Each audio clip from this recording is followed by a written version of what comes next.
한국 남자. 절대 안 만나. 그 사람들 너무 가부장적이고 차갑잖아. 저는 그렇게 단언했던 사람이었어요. 하지만 지금 제 남편은 한국 남자입니다. 심지어 그 보수적이라는 유교남이었죠. 어떻게 된 일이냐고요? 솔직히 저도 가끔은 믿기지 않아요. 한국에 오기 전에 저라면 절대 상상도 못했을 일이거든요. 안녕하세요. 저는 앨리슨 테일러입니다. 미국 뉴욕 출신으로 올해 33이에요. 원래 저는 마케팅 컨설턴트로 글로벌 기업을 상대로 브랜드 전략을 세우는 일을 했어요. 일 덕분에 여러 나라를 다니며 일했지만 솔직히 한국은 관심조차 없던 나라였어요. 아니, 관심이 없었다기보다는 부정적인 이미지가 더 강했죠. 제가 한국에 대해 가졌던 생각은 대부분 인터넷과 SNS에서 본 이야기들이었어요. 한국은 가부장적인 문화가 강해서 여자가 사회에서 인정받기 어렵다. 한국 남자들은 차갑고 감정을 잘 표현하지 않는다. 한국은 일중독 국가라서 사람들은 늘 스트레스에 시달린다. 이런 이야기들을 보고 자란 저는 자연스럽게 한국에 대한 편견을 가지게 되었어요. 한국 문화 자체에 크게 관심도 없었고 한국 드라마나 케이팝도 즐겨보지 않았어요. 제게 한국은 그냥 일하러 갈 수도 있는 나라 정도였죠. 하지만 인생은 언제나 예기치 않은 방향으로 흘러가잖아요. 잠깐 여러분 그거 아세요? 여러분의 구독, 좋아요, 알림 설정은 저에게 가장 큰 힘이 됩니다. 클릭 한 번으로 제게 큰 힘을 주시길 바라요. 저는 원래 뉴욕에서 꽤 안정적인 직장 생활을 하고 있었어요. 제 직업 특성상 여러 나라의 고객을 상대해야 했는데 그중 한국 기업과의 계약건이 하나 있었어요. 본사는 뉴욕에 있었지만 한국 시장을 공략하기 위해서는 서울에 직접 사람이 필요하다고 했죠. 그리고 저는 한국에 대한 거부감이 강한 상태에서 어쩌다 보니 그 서울 파견이라는 임무를 맡게 됐습니다. 처음엔 솔직히 화가 났어요. 왜 하필 나야? 다른 사람들도 많은데.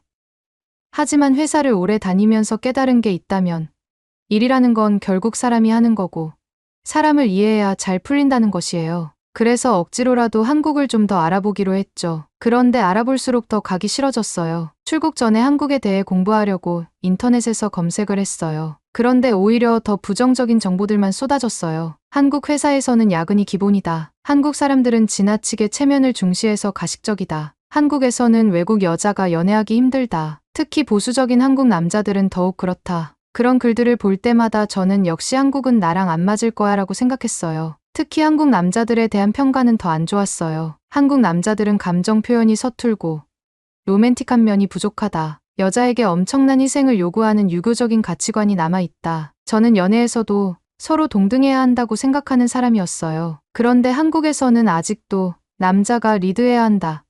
여자는 조신해야 한다 같은 분위기가 강하다고 하더라고요. 그런 남자들과 제가 잘 맞을 리 없다고 확신했죠. 하지만 결국 저는 계획대로 한국으로 출국했고 서울에서 1년간 생활하게 되었습니다. 솔직히 말하면 저는 한국에 도착하자마자 충격을 받았어요. 왜냐고요?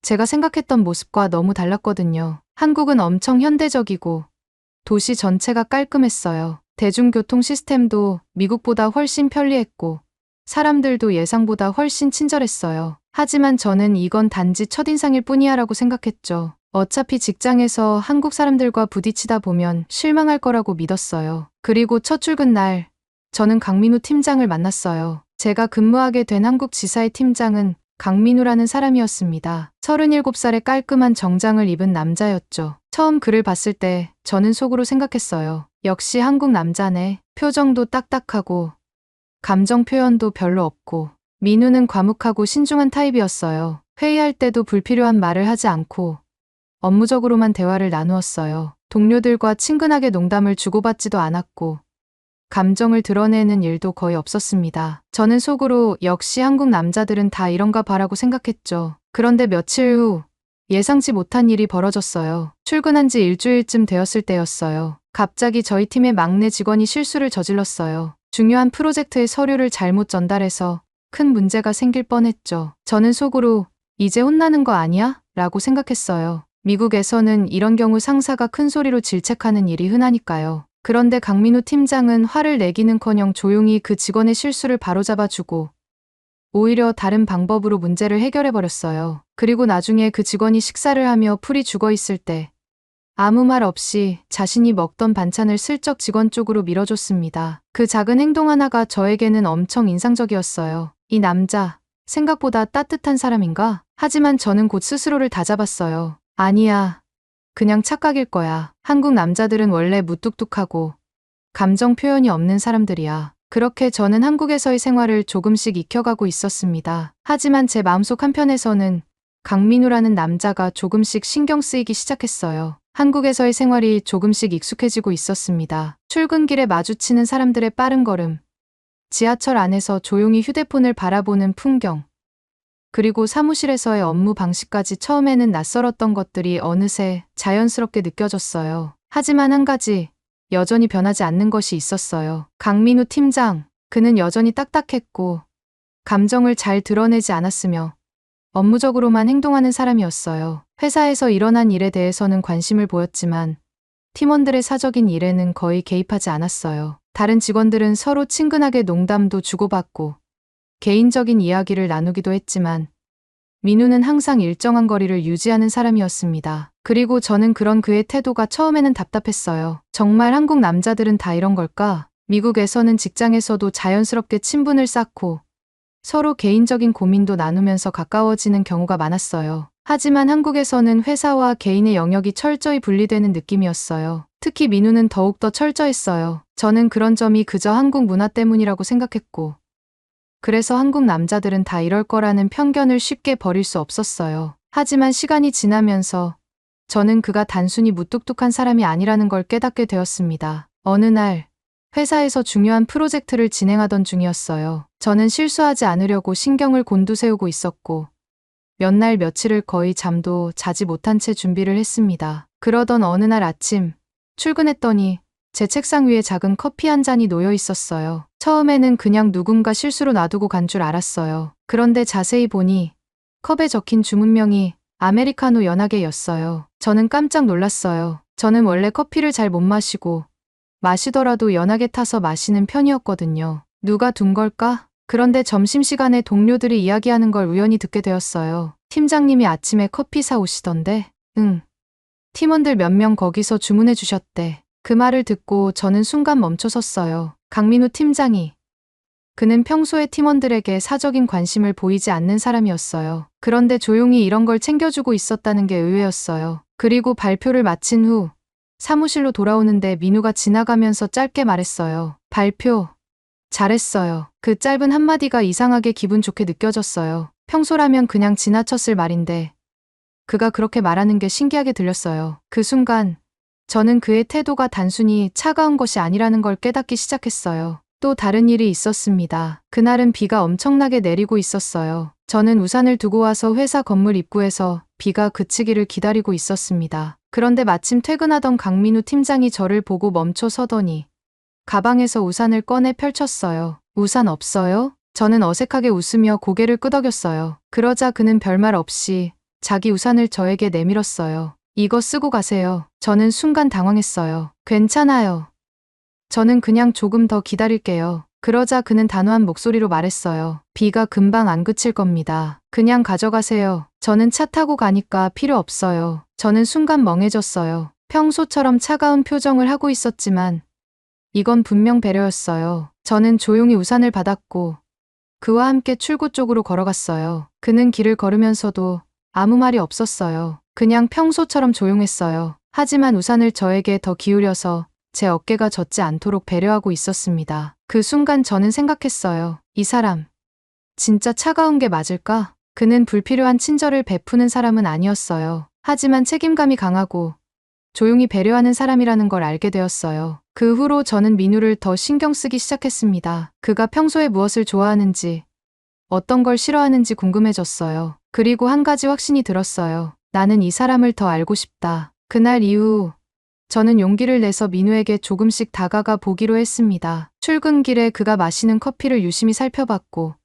며칠 뒤 저도 같은 메뉴를 시켜봤어요. 그리고 그가 관심 있어 하는 주제를 공부해서 회식 자리에서 일부러 대화를 시도하기도 했어요. 그러던 어느 날 저는 큰 용기를 내서 한 가지 제안을 했어요. 팀장님, 저 한국에서 혼자 있는 시간이 많아서 그런데 혹시 주말에 같이 카페 가실래요? 그냥 가볍게 커피 한 잔. 그 순간 민우의 표정이 살짝 굳어졌어요. 앨리슨, 저는 업무적으로는 당신을 존중합니다.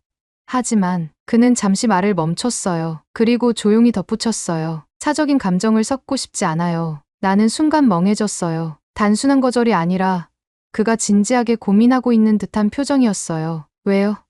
저 싫어요? 그런 문제가 아닙니다. 그는 한숨을 쉬고 조용히 말했어요. 외국인과의 연애는 쉽지 않아요. 그 말이 무슨 의미인지 알 것 같았어요. 한국 사회에서는 국제 연애나 국제 결혼이 쉽지 않다는 이야기를 들었거든요. 그리고 보수적인 가치관을 가진 민우라면 그런 점을 신경 쓰고 있을지도 몰랐어요. 하지만 저는 쉽게 포기할 생각이 없었어요. 그냥 한 번만 기회를 줘요. 같이 시간을 보내면서 생각해보면 안 될까요? 그는 아무 말 없이 저를 바라봤습니다. 그리고 아주 짧은 순간 망설이는 듯한 표정을 보였어요. 그게 저에게는 작은 희망처럼 느껴졌어요. 저는 그를 포기하지 않기로 했어요. 시간이 지날수록 강민우 팀장과의 관계는 조금씩 가까워지고 있었습니다. 여전히 신중하고 무뚝뚝한 사람이었지만 나는 이제 그의 말 없는 배려를 읽어낼 수 있게 되었어요. 처음에는 거리감이 느껴졌던 그 사람이 이제는 내 일상 속에서 중요한 존재가 되어가고 있었어요. 하지만 그렇다고 해서 우리의 관계가 순조롭게 발전한 것은 아니었어요. 민우는 여전히 나와 일정한 거리를 두었고 나는 그런 그를 더 알고 싶었어요. 그러던 어느 날 예상치 못한 사건이 벌어졌습니다. 그날은 유난히 힘든 하루였습니다. 프로젝트 마감이 다가오면서 회사 분위기는 점점 더 바빠졌어요. 한국의 직장 문화에 어느 정도 적응했다고 생각했지만 여전히 이해하기 어려운 부분이 있었습니다. 특히 회식 문화가 그랬어요. 나는 원래 술을 잘 마시지 못하는 편이었어요. 미국에서는 술을 마시는 게 강요되는 분위기는 아니었지만 한국에서는 회식 자리에서 술을 거절하기 어려운 경우가 많았어요. 다행히 회사에서는 내가 외국인이라는 걸 감안해 무리하게 권하지는 않았어요. 하지만 몇몇 거래처 사람들은 달랐어요. 그날도 중요한 거래처와의 회식이 있었어요. 회사 분위기를 고려해 참석은 했지만 솔직히 너무 피곤했고 술을 마시고 싶지 않았어요. 그런데 거래처의 한 직원이 계속해서 내게 술을 권했어요. 앨리슨 씨, 한국에서는 같이 한잔해야 정이 쌓이는 겁니다. 처음에는 웃으며 정중하게 거절했어요. 죄송해요.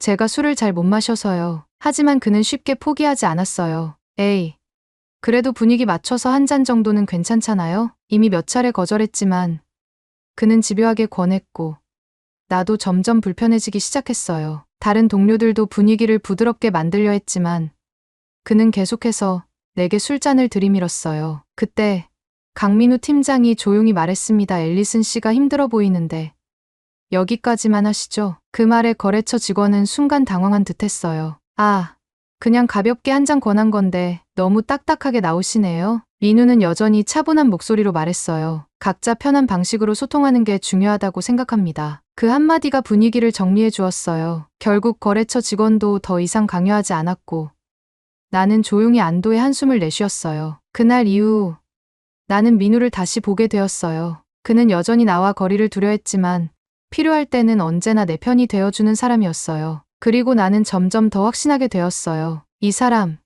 정말 좋은 사람이구나. 그날 이후 민우와의 관계는 미묘하게 변하기 시작했어요. 이전까지는 철저히 업무적인 태도를 유지하던 그가 조금씩 나에게 개인적인 관심을 보이기 시작했습니다. 예를 들면 이런 식이었어요. 회식 자리에서 내가 좋아하는 메뉴를 자연스럽게 주문해 주기, 출근길에 나와 마주치면 가볍게 아침 인사를 건네기, 야근할 때 내가 피곤해 보이면 조용히 커피를 건네기. 작은 변화들이었지만 나는 그가 나를 신경 쓰고 있다는 걸 느낄 수 있었습니다. 그리고 나도 모르게 나는 그에게 더 가까이 다가가고 싶어졌어요. 우리가 서로를 향한 감정을 깨닫고 연인이 된 후에도 공식적으로 사내 연애를 밝히지는 않았어요. 하지만 몇몇 동료들은 이미 우리 사이를 눈치채고 있었어요. 그리고 소문은 생각보다 빠르게 퍼졌어요. 그러던 어느 날 민우가 조심스럽게 말을 꺼냈어요. 앨리슨, 내 부모님께서 우리 관계를 알고 싶어 하십니다. 나는 순간 가슴이 덜컥 내려앉았어요. 나는 이미 한국의 결혼 문화에 대해 많이 들어왔어요. 그리고 특히 전통적인 한국 가정에서는 외국인과의 결혼을 쉽게 받아들이지 않는 경우가 많다는 것도 알고 있었어요. 민우는 내가 놀란 것을 눈치챘는지 조용히 덧붙였어요. 부모님은 많이 보수적인 분들이에요. 그래서 처음에는 걱정이 되네요. 나는 그 말을 듣고 긴장했어요. 하지만 그럼에도 불구하고 나는 포기하고 싶지 않았습니다. 괜찮아요. 만나 뵙고 이야기해 볼게요. 나는 민우의 부모님을 직접 만나기로 했어요. 민우의 부모님과의 첫 만남은 예상대로 쉽지 않았어요. 그들은 나를 반갑게 맞아주기는 했지만 어딘가 어색한 분위기가 감돌았습니다. 대화가 이어지면서 나는 그들이 걱정하는 부분이 무엇인지 알게 되었어요. 앨리슨 씨, 한국에서 결혼 생활이 쉽지 않을 텐데 괜찮겠어요? 문화 차이도 크고 언어도 다르잖아요. 그들의 우려는 이해할 수 있었어요. 하지만 나는 단순한 감정이 아니라 진심으로 민우를 사랑했어요. 그래서 그들에게 진심을 전하고 싶었어요.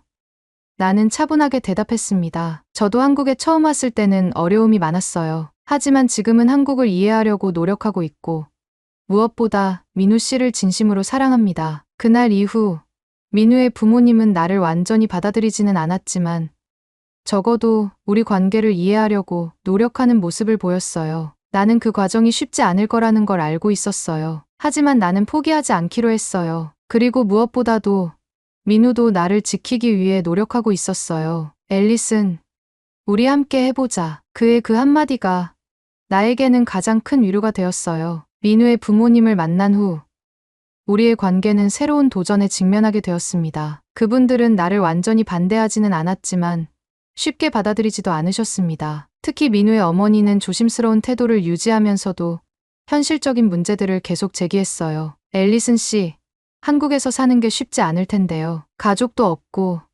언어도 다르고요. 그 말에 당황하지 않으려 노력하며 차분히 대답했습니다. 맞아요. 처음에는 어려움이 많았어요. 하지만 전 한국을 점점 더 좋아하게 됐고 무엇보다 민우 씨가 있는 곳이라면 어디든 괜찮습니다. 솔직한 마음을 전했지만 민우의 어머니는 여전히 걱정스러운 표정을 지었습니다. 부모 입장에서야 아들이 안정적인 가정을 꾸리길 바라는 건 당연한 일이었겠죠. 그렇게 첫 만남은 어색한 분위기 속에서 끝이 났어요. 그날 이후 고민이 많아졌습니다. 민우는 나를 지지해줬지만 이 관계를 더 단단하게 만들기 위해 내가 더 노력해야 한다는 생각이 들었어요. 민우의 가족이 걱정하는 부분을 조금이라도 해소하고 싶었습니다. 그리고 가장 먼저 떠오른 것은 한국 문화를 더 깊이 배우는 것이었어요. 나는 본격적으로 한국어 공부를 시작했어요. 기본적인 소통은 가능했지만 이제는 더 깊이 있는 대화를 나누고 싶었습니다. 또한 민우의 어머니가 좋아하는 전통 요리를 배우기로 했어요. 요리에 소질이 있는 편은 아니었지만 정성을 다해 노력해보고 싶었어요. 처음에는 인터넷 레시피를 보며 연습했습니다. 김치찌개를 만들었는데 너무 짜서 도저히 먹을 수 없었고 잡채를 시도해봤지만 면이 뭉개지고 맛이 이상했습니다. 하지만 포기하지 않았습니다. 친해진 한국인 동료에게 도움을 요청했고 조금씩 나아지기 시작했어요. 어느 날 용기를 내서 직접 만든 갈비찜을 민우 부모님 댁에 가져갔습니다. 어머, 이걸 직접 만들었어요? 민우의 어머니는 놀란 듯했어요. 내가 서툰 솜씨지만 열심히 준비했다는 걸 알아주시는 것 같았어요. 네. 많이 부족하지만 한번 드셔보세요. 그분들은 조용히 한 입씩 드시더니 고개를 끄덕였어요. 맛이 괜찮네요. 그 말이 얼마나 기뻤는지 모릅니다. 그날 이후 민우의 어머니는 나에게 조금 더 부드럽게 대해주셨습니다. 완전히 마음을 여신 것은 아니었지만 적어도 내가 진심이라는 것은 인정해 주신 듯했어요. 하지만 모든 것이 순탄하게 풀리지는 않았습니다. 어느 날 민우가 심각한 표정으로 나를 불렀어요. 앨리슨, 부모님께서 한 가지 부탁을 하셨어. 불안한 마음으로 그의 말을 들었습니다. 우리 결혼을 진지하게 생각하려면 내가 한국에서 계속 살 수 있는지 확신이 필요하다고 하셔. 그 말을 듣는 순간 머릿속이 복잡해졌습니다. 나는 한국에서의 생활을 좋아했어요. 하지만 영원히 여기서 살아야 한다는 걸 확신할 수 있을까?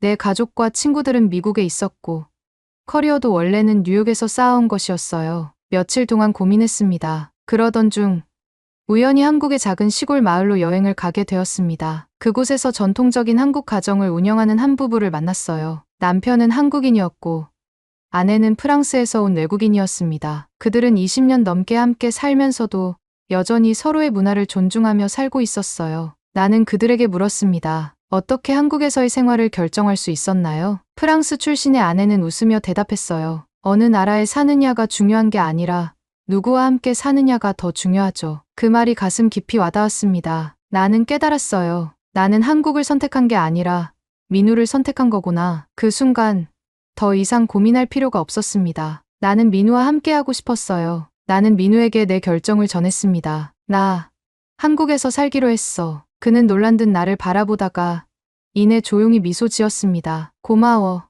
앨리슨. 우리는 함께 민우의 부모님을 다시 찾아갔어요. 나는 그분들 앞에서 차분히 말했습니다. 저는 한국에서 살아가기로 결정했어요. 그리고 민우 씨와 함께하고 싶습니다. 그 순간 민우의 어머니는 한참 나를 바라보셨어요. 그리고는 조용히 한숨을 쉬더니 이렇게 말씀하셨습니다. 내 마음이 변하지 않는다면 우리도 받아들여야겠지요. 그렇게 우리는 가족의 축복을 받을 수 있게 되었어요. 결혼식 날 나는 한국 전통 홀레복을 입고 있었습니다. 거울을 보며 스스로에게 물었어요. 정말 이 길이 맞을까? 하지만 문이 열리고 저 멀리에서 환하게 웃으며 다가오는 민우를 보는 순간 확신할 수 있었습니다. 맞아. 이 사람과 함께라면 어디든 괜찮아. 그렇게 우리는 부부가 되었습니다. 한국을 오해했던 나.